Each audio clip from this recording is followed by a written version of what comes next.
Selamat siang para student sekalian dan selamat pagi nanti buat IPS. Hari ini kita akan review pembelajaran agama bersama Sir Arisman. Maka tentu kita sudah tahu bahwa review kita ini ada 3 bab, mulai dari bab 4, 5, dan 6. Sebelum kita mulai pembelajaran, mari kita awali dengan doa.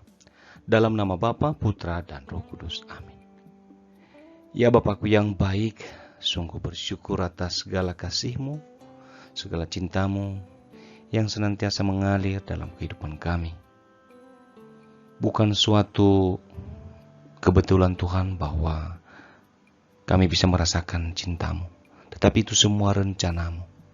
Juga berkat yang bisa kami terima hingga kami tetap bersama dan bisa belajar dalam pelajaran agama Katolik ini.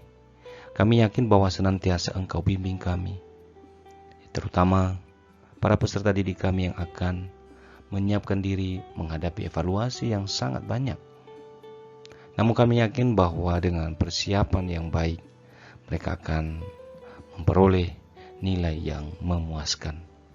Tuhan, hadirlah bersama kami, utuslah Roh Kudus-Mu, sehingga waktu-waktu yang Engkau berikan ini sungguh berfaedah, bermanfaat bagi pengembangan hidup dan pengembangan iman kami. Kami serahkan diri kami kepadamu, sebab Engkaulah Tuhan dan Juru Selamat kami. Amin. Dalam nama Bapa, Putra, dan Roh Kudus. Amin. Nah, kita awali dari soal yang pertama. Bagaimana membangun sikap positif dalam masyarakat majemuk. Nah, ini dia. Masyarakat majemuk, masyarakat yang plural. Nah, ini kita tawarkan beberapa jawaban, ya. Boleh kamu kembangkan. Namun sikap-sikap yang diperlukan dalam membangun masyarakat majemuk itu ialah, ya, membangun persaudaraan sejati, bersikap bijaksana, dan menganggap perbedaan adalah kekayaan atau berkat yang harus diperjuangkan. Kata-kata kunci di sini ada seperti persaudaraan sejati.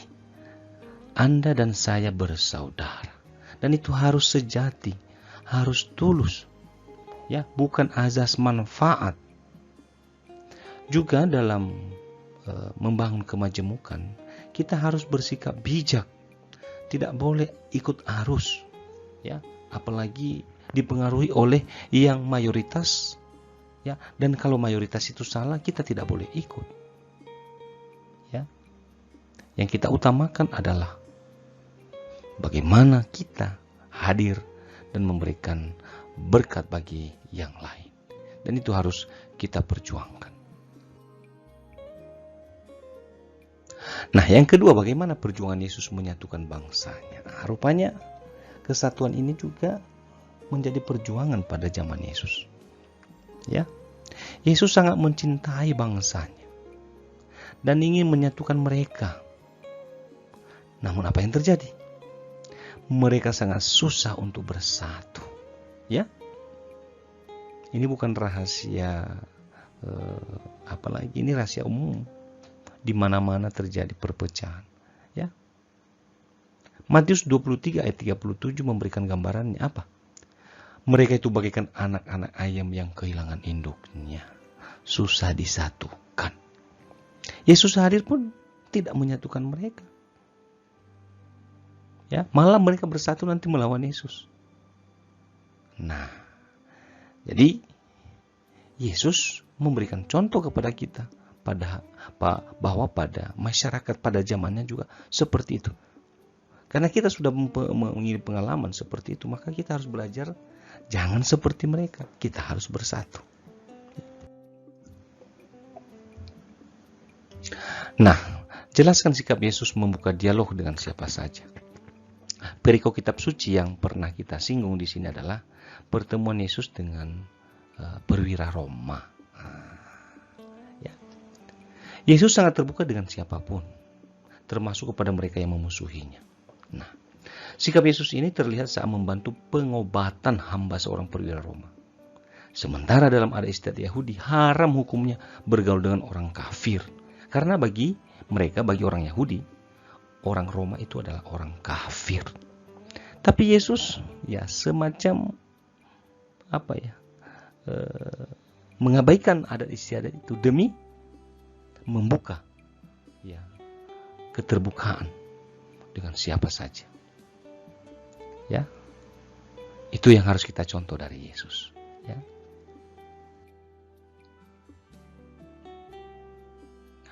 Mengapa di Indonesia sering terjadi konflik yang bermotif keagamaan? Nah, masyarakat kita ini sering gampang diadu domba dengan sentimen keagamaan. Dikit-dikit dibawa nama agama. Tentu hal ini disebabkan pengetahuan yang minim tentang kepercayaan orang lain. Ada yang menutup diri memang, tidak mau mempelajari, tidak mau tahu tentang agama orang lain. Maka kalau tidak tahu, ya tak kenal maka tak sayang. Sering malah yang negatif, padahal kalau kita pelajari agama orang lain itu semua agama itu baik. Ya. Sila pertama juga mengakui ketuhanan yang Maha Esa. Ya. Tentu tersirat di dalamnya dijamin agama-agama kita. Pembukaan Undang-Undang Dasar juga menyampaikan cita-cita bangsa apa? Membangun bangsa yang berketuhanan, berperikemanusiaan, bersatu, berkeadilan, dan berdaulat. Ya, di negara kita itu dijamin sebenarnya secara hukum, ya, ilmu sosiologinya, ya, ilmu bersahabatnya, ya, dan kita harus memperjuangkan itu. Jelaskan ya berbagai dialog antar umat beragama. Nah, dialog-dialog yang bisa kita buka ada banyak sebenarnya. Ya, misalnya dialog karya.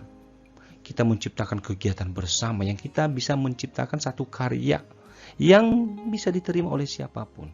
Apalagi kalau karya itu menunjang kehidupan, menaikkan taraf ekonomi. Ya. Kalau lebih agak serius ya dialog teologi. Masing-masing diberikan kesempatan men-sharingkan pengalaman imannya. Dan ini harus terlaksana dalam bingkai dialog. Apa dialog? Orang lain memaparkan apa yang dialami dan yang lain tidak boleh menilai seturut agama dan kepercayaannya. Dia hanya mendengar supaya dia tahu lebih banyak tentang orang lain tanpa debat. Dan kalau itu terjadi, dialog akan berjalan dengan mulus. Ya? Dan pasti berbuah manis. Karena apa? Kita dapat pengetahuan. Ya. Nah, jelaskan dialog antar gereja ini. Maksudnya antar gereja ini antar Katolik dengan Protestan. Agama Katolik dan Protestan semakin membangun dialog-dialog yang saling menguntungkan. Ya, contohnya dari sisi liturgi dan teologi. Ada banyak kegiatan peribadatan yang dilakukan bersama-sama. Dan ada juga ya banyak sharing teologi yang terjadi lintas teolog Katolik dan Protestan. Mengapa? Tentu kita tahu bahwa ketika ya Protestan memisahkan diri dari Katolik, tentu jarak semakin jauh. Nah, sekarang sadar sebagai pengikut Yesus, maka kita harus membentuk lagi, menjalinlah kembali, ya, menjalin keakraban persaudaraan.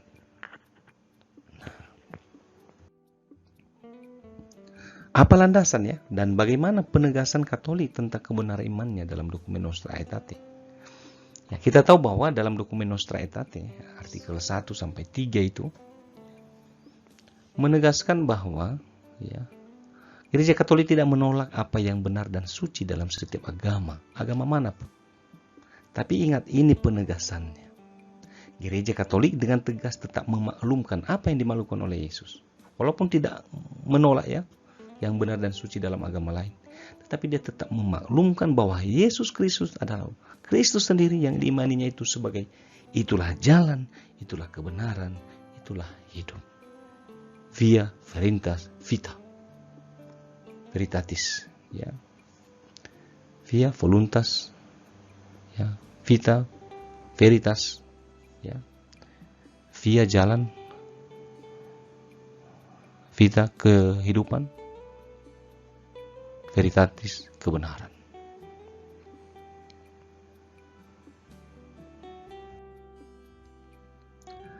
Apa kekhasan agama Islam, Hindu, Buddha, dan Konghucu? Ini sebenarnya sangat banyak. Kemarin saya berikan filenya ya. Sudah pasti kalian pelajari, ya. Dan ada juga ilmu-ilmu kalian karena berdialog dengan teman-teman yang berbeda agama. Contoh Islam, ya, dengan tauhid. Islam menekankan sekali tentang paham monoteisme, keesaan Allah. Hindu dengan moksha, ya, bagaimana mereka berjuang supaya lepas dari reinkarnasi. Buddha dengan menemukan 4 kebenaran mulia, dan mereka mau mencapai nirvana. Ya. Konghucu dengan penekanan pada ajaran moral. Nah, agama-agama ini memiliki kesan baik dari ibadat, kitab suci, ya, dan juga bagaimana mereka membangun persahabatan. Ya. Nah, tuliskan perbedaan persamaan Katolik dengan Protestan. Sebenarnya ini sudah kita bahas, ya. Ada banyak sebenarnya di sebelah Katolik, di sebelah Protestan, ya. Mulai dari kitab suci, sakramen, dan juga ajaran dogma atau doktrin. Ya. Karena pada awal perpecahan tentu ada permusuhan, tentu ada. Itu kita tidak boleh kita pungkiri. Namun dari Katolik mengadakan yang namanya Konsili Trente. Ya. Mengapa? Dia mau memurnikan kembali ajaran imannya. Ya. Menurutnya ya ajaran yang disampaikan oleh Protestan tidak murni lagi seperti di Katolik. Protestan sendiri ya menegaskan 3 sola, 3 kebenaran. Sola fide, sola gratia, dan sola scriptura. Diselamatkan hanya oleh iman, oleh rahmat, dan oleh kitab suci. Ya, tentu penekanan tentang dogma ini tidak sederhana. Ya. Dan ini yang terakhir. Jelaskan damai yang dimaksud Yesus dalam Yohanes 14:27 atau damai dalam keseluruhan. Nah, Yesus sangat menghendaki agar muridnya selalu ada dalam kedamaian. Namun kedamaian yang dimaksud bukanlah kedamaian palsu, karena ada yang pura-pura damai, pura-pura adem, ya, pura-pura baik. Tapi Yesus menekankan apa? Suatu pencapaian kebenaran. Ada kebenaran dalam damai itu. Suatu hasil perjuangan, suatu pergulatan batin. Ya, tercipta damai. Itulah damai yang membahagiakan. Tuhan bersama manusia, Immanuel. Dan inilah damai yang luar biasa. Nah, demikian review kita. Silakan pelajari lagi buku-buku, dokumen-dokumen, file-file, video-video yang pernah saya berikan.